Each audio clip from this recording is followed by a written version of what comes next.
collaboration with the Cypress Mail, this is the Cyprus News Digest with Rosie Haralambous.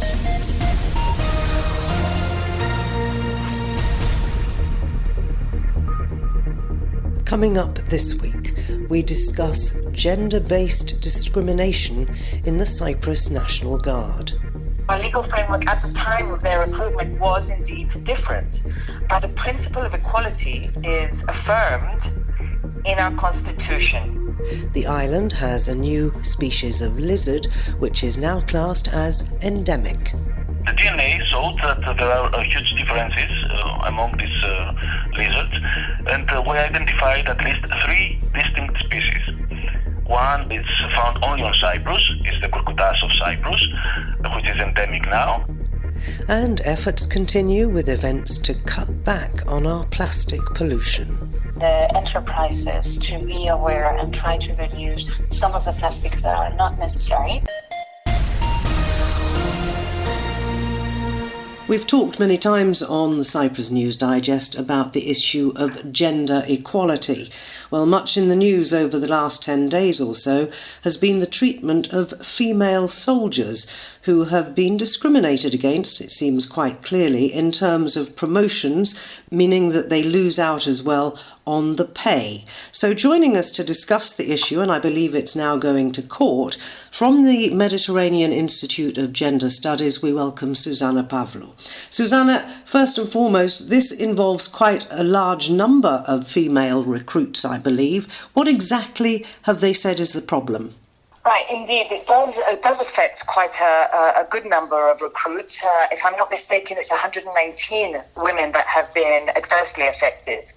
And I would say in a nutshell, so that those who are listening can get a clear idea, is that at the time that they were recruited, and the status with which we were recruited, the framework was as volunteers. Our understanding of volunteers in English is that it's unpaid, but they were not unpaid positions. But they were recruited as volunteers at the time in the 1990s.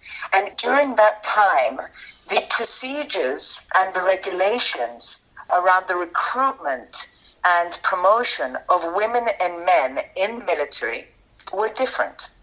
And the result of those different procedures and regulations around recruitment and promotion means that they had less access to promotion and indeed less access to, they would say, career development. And in doing so, now that they're on the verge of retirement, obviously that adversely affects also their pension rights, right, and the level of pensions. I mean, and it's part of a wider problem.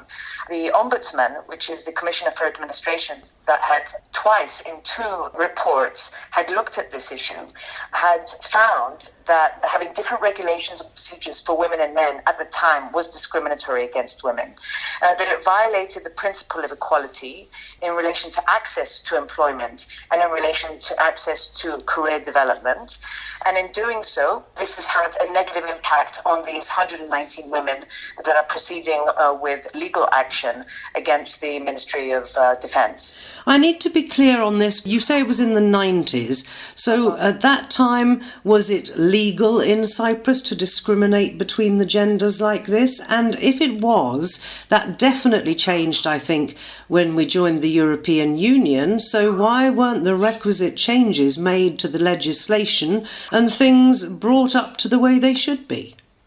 Well, you're absolutely right that our legal framework for equality between women and men in employment and vocational training was introduced during our compliance with the European Communautaire and our entry into the European Union. And so our legal framework at the time of their recruitment was indeed different. But the principle of equality is affirmed in our constitution. Right? And so this inequality was not rectified.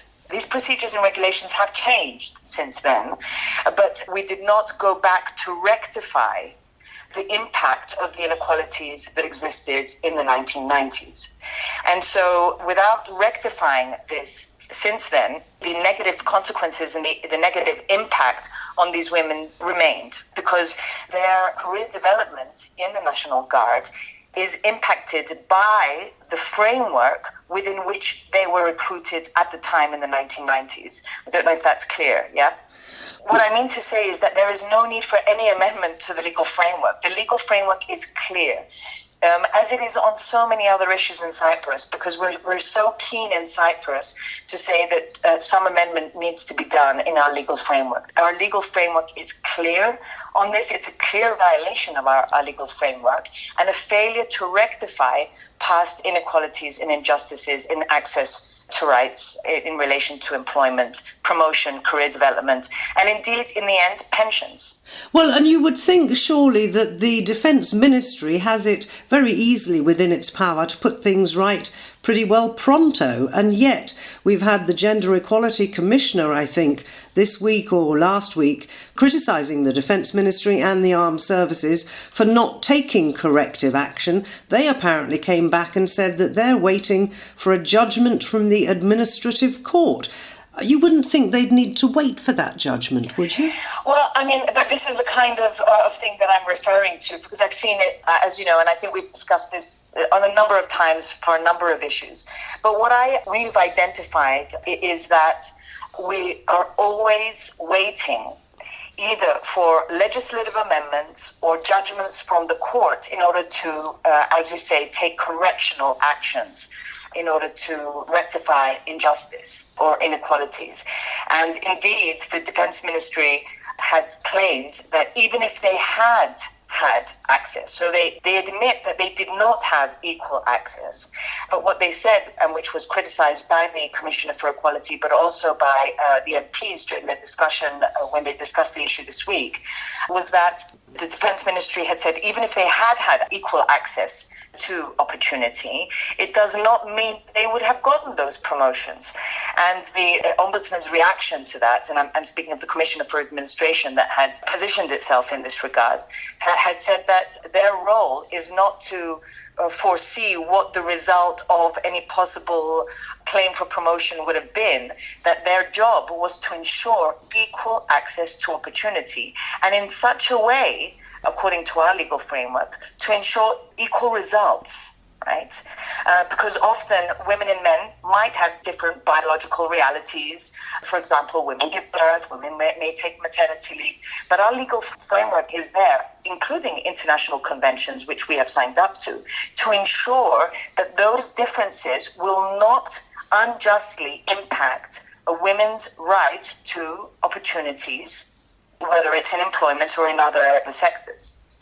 Do we know how widespread this sort of treatment of women in the workforce is? Because, as I said a few minutes ago, I'm sure it isn't just in the army. I think the point here perhaps is that the employer of these soldiers is actually the government. So is it happening in other sectors of the civil service, for example?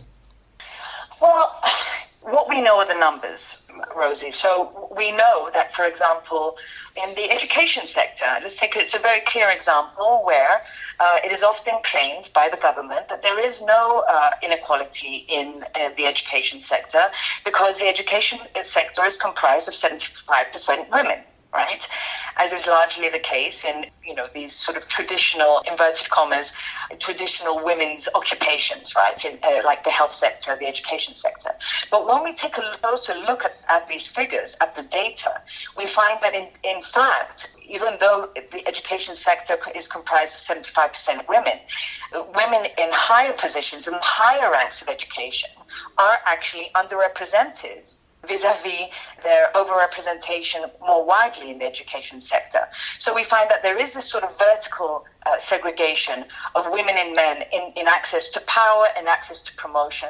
And indeed, women in the education sector have protested against this more often when men feel that they have been unjustly treated because women do not lose, quote unquote, the 2 years that they had dedicated to military service, for example, that they got a head start on the lists for entry into the education sector because they did not serve in the National Guard. When in fact, the reality is that they're not unjustly treated because they still have more access to promotion, to career development in this sector, which is by and large dominated by women. So although I would not know the specifics, so women have not come forward to say that they are being discriminated against, we see the numbers, we have the data across the board, across the public sector, that women are underrepresented in the higher ranks. So it's that glass ceiling again, isn't it, that we just don't seem to be able to break through in so many areas here in Cyprus. Precisely. And when we talk of the gender pay gap, which I think we've discussed this together before, which is roughly 14%, between women and men in pay. So the difference between women and men's pay, average women and men's pay. We find that one of the main reasons for that is not only because of direct discrimination, in that I hire a George and a Maria in a particular position with the same qualifications, with the same duties, but I pay them differently. So that would be direct discrimination. What we find is that the gender pay gap is largely due to gender segregation in employment, where women are concentrated in lower paying, less valued professions, such as globally education, health, domestic work, and also vertical segregation, where, as you say, quite rightly, is the glass ceiling, where women are unable to move upward in the ranks in any given sector or profession. Well, certainly not as fast as many of the men do. We have to leave it there, Susanna. A pleasure as always to talk to you, and we'll watch with interest what the court case eventually decides. It does seem, from what I've read, that it could be that these women in the army will be promoted retroactively, so to speak, so that they get the pensions they probably should have had. But I wonder whether or not new recruits are being treated exactly the same as they come into the system now. Thanks for joining me. Thank you so much. This is the Cyprus News Digest with Rosie Haralambous. There was recently some exciting news on the environmental front when the University of Cyprus discovered that one of our lizards is in fact endemic to the island. The university's Professor of Ecology and Biodiversity is Dr. Spiros Sventhourakis, and he joins us now. Spiros, very exciting this, because I think I'm right in saying that we're very lucky in Cyprus to have so very many endemic species, both in flora and fauna. Yes, Cyprus is rich in biodiversity because it's an isolated island, even though it seems to be close to the surrounding mainland. So for this reason, it has a lot of endemics or lots of species that cannot be found anywhere else in the world, in both flora and fauna. It's really very exciting when this sort of thing happens. But tell me a little bit about the history, because to identify something as being different from, let's say, other lizards in this case, in nearby countries, how do you go about doing that? At first, we check the morphology. Okay, we check how it looks like, if it has some features that differentiate it from other lizards that live in neighboring countries. And for decades, it seems as if this kurkutas, as we call it in Cyprus, this very nice lizard, it looks as if it's the same all over its distribution that covers all the Eastern Mediterranean, from Greece to southern Turkey to Near East to Egypt and Cyprus. So on morphological grounds, it seems as if it's the same species, it's the same lizard. But then we checked the genetic constitution of these populations. So we took lizards from all around this distribution. We took lizards from Greece, from Turkey, Israel, Syria, Jordan, Egypt, Cyprus, etc. And we analyzed the DNA of this species. And the DNA showed that there are huge differences among these lizards, and we identified at least 3 distinct species. One is found only on Cyprus, is the kurkutas of Cyprus, which is endemic now, and another one is found in Near East, Israel and Jordan, and another one is the well-known old species that exists in southern Turkey and Greece. How do you decide what you should be looking for? Because, I mean, these lizards have been around for ages, and I'm presuming from what you just said that everybody just assumed they were all the same thing. So what made you suspect that possibly they weren't? Okay, there is some morphological variation, and so some subspecies, as we call them, were identified. And in any case, we tried to look into the DNA of many species, of many different groups of organisms, to understand the evolutionary dynamics of these animals or plants in the area. So first aim is not really to check for species, for different species, it's just to check how they evolve. What are the dynamics, which factors have promoted their differentiation here and there, either they are one species or more. So the main scope of the study was not to check the taxonomy, to check if there are different species, but to check for evolutionary processes that take place in the area. So to see how much difference in the DNA exists between, let's say, an island like Cyprus and the nearby mainland, and how old is this differentiation, how far back we can go in time to see when the first lizards came to Cyprus, and things like that. And by doing that, we found out also that the populations of Cyprus are very distinct, very different from the ones in the nearby mainland. So could we say this was something like a side effect of the study? Could we say that this was, in a sense, a lucky discovery? I wouldn't call it lucky exactly, because there was some ideas behind it. As I said before, there were different subspecies identified, different forms, let's say, morphological forms identified. So we had some general idea that it might be a bit different, and also we had observed its behavior, that it's quite different from the other populations. So we had some idea, and so it was not exactly lucky, but of course it was a happy outcome, because now we have one more endemic species in the lizard fauna of Cyprus. We do have a lot, as I said at the beginning, of endemic species on the island, and I always wonder how some of them got here in the first place. Yeah, all of them have come via dispersal, as we call it. This means that they managed to cross the sea barrier that existed in between Cyprus and the surrounding mainland, using some kind of stepping stones. For example, this lizard seems to arrive in Cyprus in the ice ages, when the sea level dropped down 100 or 150 meters below current level. So this means that some pieces of land appeared, some small islands appeared that made the distance between Cyprus and the mainland shorter. So these lizards managed to cross this barrier and arrive in Cyprus some 2 million years ago and more. And then when the sea level rose again, they became isolated on the island. And then it started to differentiate genetically and to become a different species.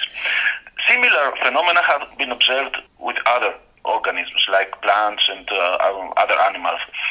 They arrived in some way crossing the barrier, others swimming, others using some floating wood or whatever, and they managed to come here, and then they became isolated on the island, and they differentiated into endemic forms. So do you think the lizards back then were able to swim, perhaps?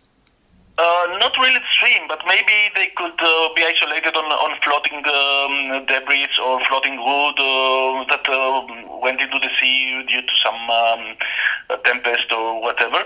And then, because you had many small islands in between, that the distance was not very, very large, they managed to hip hop from one island to the other and come to Cyprus. But this was a rare event. That was not happening every day.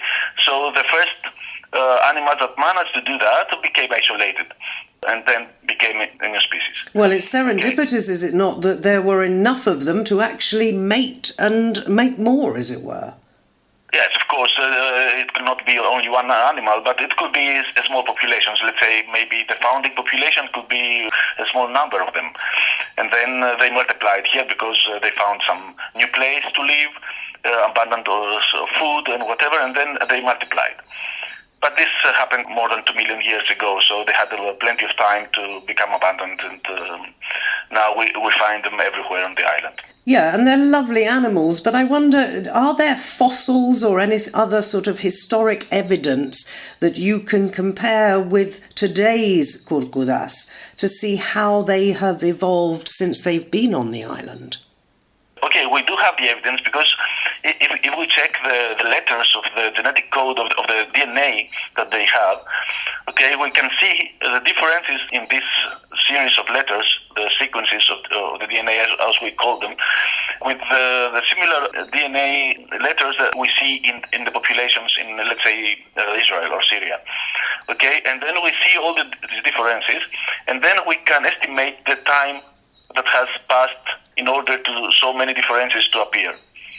Because this is something like a molecular clock somehow. You know how many differences can appear every year, let's say. So if you find the amount of differences in these letters in the DNA of the lizards, then you can estimate the time it took them to differentiate, to accumulate all these differences on Cyprus. So this gives us an idea of the time of differentiation. And finally, a quick question about how they interact with other lizards on the island, because I know, talking to BirdLife on many occasions on the programme, that there are some species that might actually, as it were, intermarry with other species on the island. So does that happen? And if it does it mean that further down the line we might get another different endemic species? This is a continuing process. You don't know which species will become endemic or not, but this takes usually thousands or millions of years. So it's not something that we can observe in our lifetime.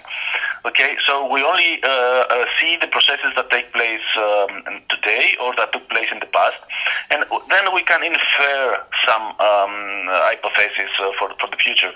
But of course, if you have isolated populations on an island, then you can expect that after some thousands or hundreds of thousands of years, these populations will become something unique, something different. But of course, we cannot say exactly which ones and how this will happen, because one more complication is that we humans today interact a lot with all these things, and we bring animals from other places on the island, and these interact with the local populations, and we don't really let all natural processes take their time. So we intervene with all these things, and we mix up the picture.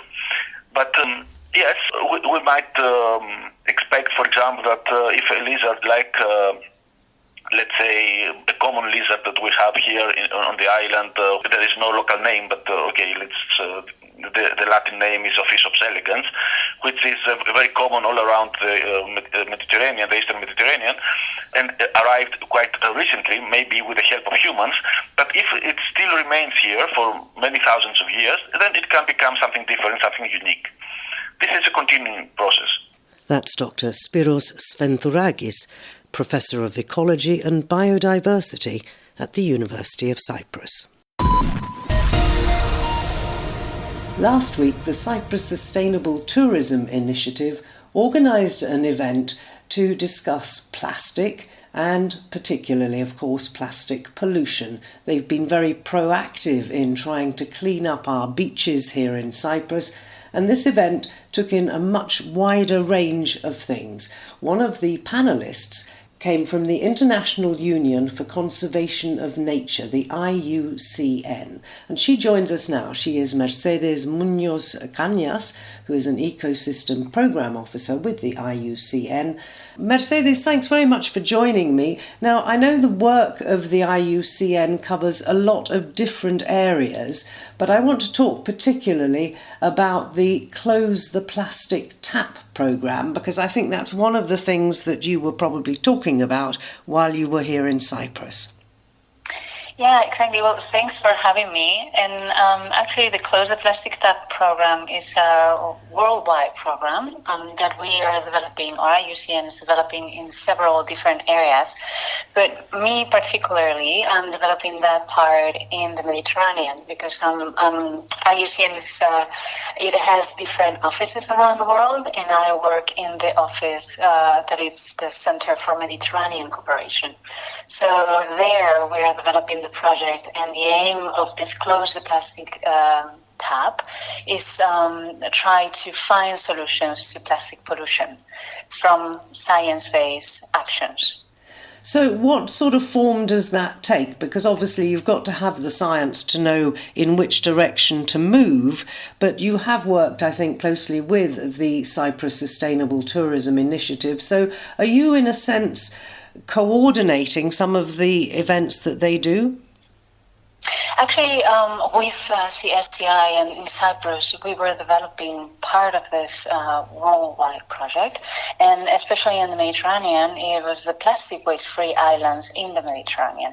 So we had two different islands. One was Menorca and the other one was the Republic of Cyprus. And here, thanks to CSTI and Together Cyprus, we were able to develop some of the activities to understand which were the sectors, for example, that were leakaging the most plastic into the Mediterranean, and how to find some actions to target, to reduce this pollution. So at the panel discussion that took place in Nicosia last week, what was your contribution? And I'd love to know your thoughts about the discussion that I'm sure followed with what other people's concerns are. So the discussion was very interesting because I think everybody is willing to solve this problem. We all know that plastic pollution is a problem, especially for the Mediterranean, because its uniqueness. I mean, the Mediterranean Sea is very unique. And I think that it was a very interesting starting point of trying to solve the problem. Because even if we are doing actions in the different countries, we have to take into account that the Mediterranean, all the countries that are around the Mediterranean Sea need to take actions in order to reduce the plastic pollution. And what I saw is that everybody is really willing to, we all know that there is a problem there, and there is a will to find solutions and try to reduce this problem as much as possible. So it was very interesting, and the thing that I really like the most is to see different sectors and different organizations and institutions talking about the problem from their own perspective. And I think that's very good, because in that way we will be able to scale up the actions and find solutions. There's not just one solution for this problem. It needs to be tackled from many different areas. And I think this type of work, it makes people talk and try to find common solutions to the problem.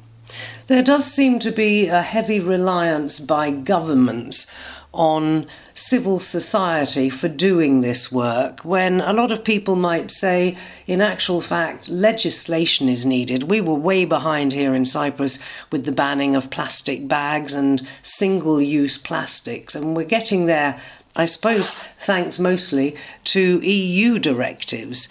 But it does take the willingness of government to take decisions that often might be a little bit against the economy, for example. Now, how do you tackle that sort of problem? That's what I was mentioning before. We need different areas to work. I mean, not only air policy, but for example, the tourism sector or the civil society. We all need to work together. And if you think about it, actually, it is not against economy, because plastic pollution, it affects tourism, for example. Because when a visitor goes to an island or goes to like a tourism area, they want to see it clean. They don't want to see plastic. So at the end, if your area is polluted, people will stop coming. So I don't think that the banning of plastic or reducing the misuse of the plastic, especially the single-use plastics, which are, I mean, what I always try to explain is that plastic is a really incredible product. And what we are trying to do is reduce its misuse and reduce some types of plastics that it's affecting and putting in danger our environment, but at the same time our economy. And those are the ones that we are tackling. And the single-use plastics, for example, are the ones that are affecting the most the environment, but our lives as well, and the economy.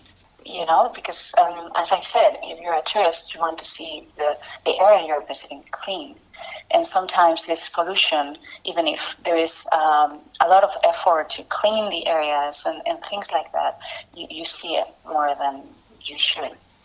That is Mercedes Munoz Cañas, Ecosystem Programme Officer at the International Union for Conservation of Nature.